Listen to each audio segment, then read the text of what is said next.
Скажите, калі ласка, на вашу думку, гэтыя пратэсты зменяць штосьці ў краіне нашай? Надеюсь, должны изменить, потому что все люди возмущены, что украли их голоса.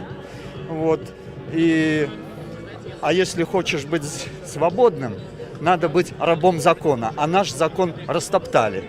Конституцию растоптали. Все возмущены, все вот здесь поэтому. Вот.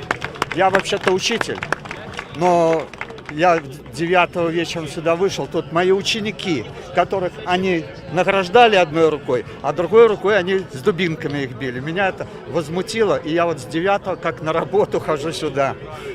Скажите, вас уключали ранее у списы комиссии выборчих? Меня нет. Потому что никогда я бы не подписал, они знают, кого включать.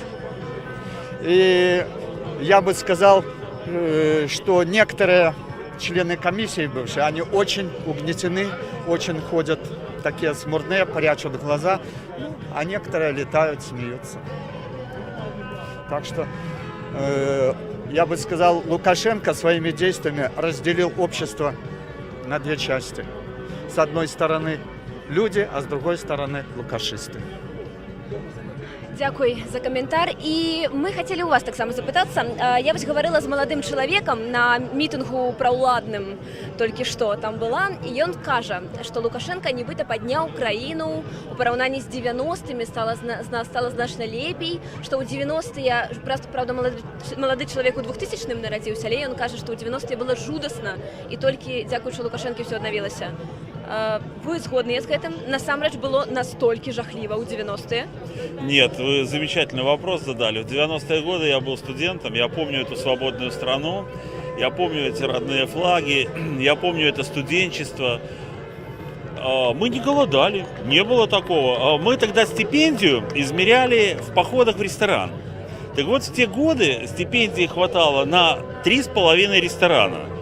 То есть, я поступил в 91-м, да, заканчивал в 97-м, потому что в армии служил и так далее.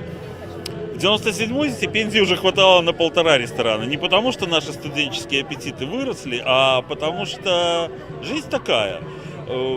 Не было плохо, да, у людей, может быть, где-то было с работой напряженка, где-то, неуверенность в завтрашнем дне, но люди были свободны. А что дает свобода?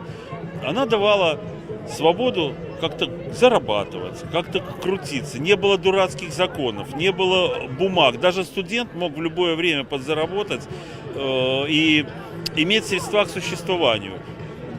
Я не скажу, что мы жили прям плохо. В магазинах все было, все, что необходимо для жизни.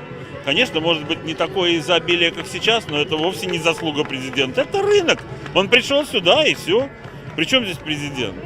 Но, как говорят, зарплата в $30, вы извините, я когда начинал работать в 98 году, я мечтал, чтобы я зарабатывал в день хотя бы $5 в день.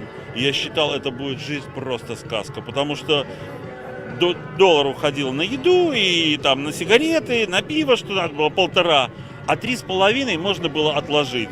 Итого в месяц там, да, получалось 150, за 2 года можно было собрать на однокомнатную квартиру. Вот о чем. Вот такая была жизнь. Поэтому $30 тогда и $30 сейчас не надо путать. На $30 тогда можно было накрыть праздничный стол. Конечно. И это, я не знаю, я